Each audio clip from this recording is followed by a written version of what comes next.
Assalamu alaikum. As we were discussing earlier, that Morley-Minto reforms were introduced by Secretary State of India John Morley and Viceroy Lord Minto in 1909. It was due to the agitation which grew into the Congress due to the partition of Bengal, and they were asking for the self rule. To calm down the situation, they came up with the Indian Council Act of 1909. Although, according to the British, they have given much concessions to the Indians, but according to the Indians, the reforms were not satisfactory, and Congress especially rejected the Morley-Minto reforms. What were the reasons behind the rejection?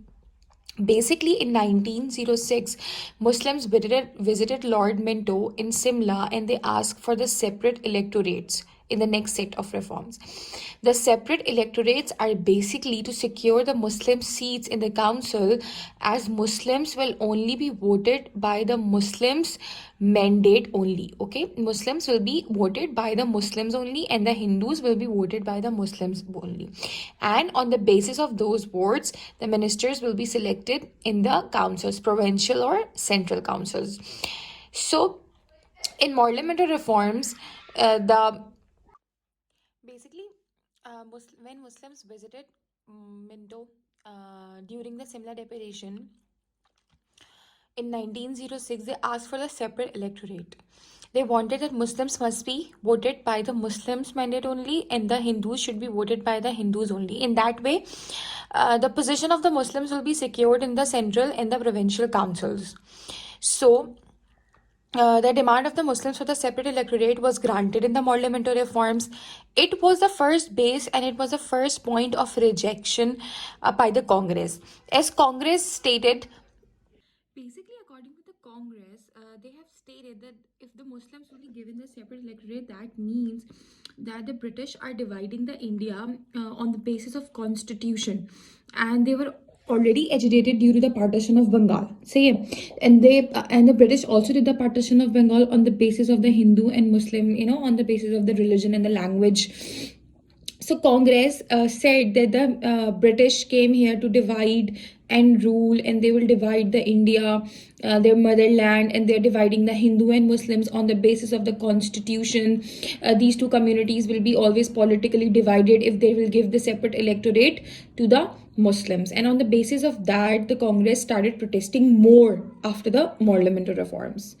The second point of the objection was that in the reforms, the Hindus or the Muslims are only given the advisory position. If you remember the point, it was said that those who are selecting or those who are elected in the councils can only advise and on the matters of the budget, and can only discuss the matters, and that's it.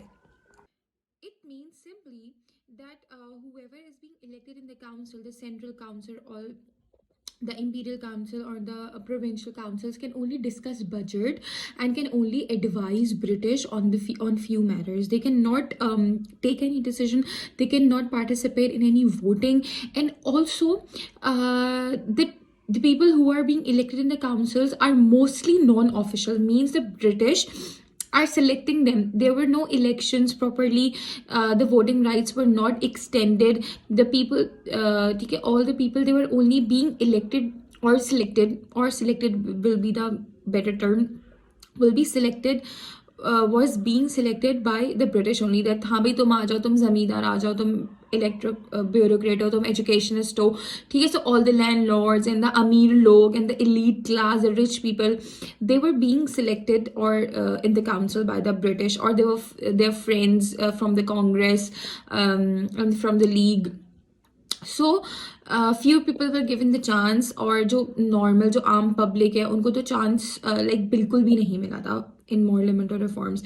So basically, Morley-Minto reforms were rejected by the Congress on the basis of 3 points in the 7-mark question. If it comes, you have to explain 3 points. Number 1, Congress wanted Muslims to get the separate electorates. Secondly, the position of the members in the council were mostly advisory. No real responsibility was given. And third, the franchise was limited. It means that no real elections were being held. People were only selected as being non-official and by British only.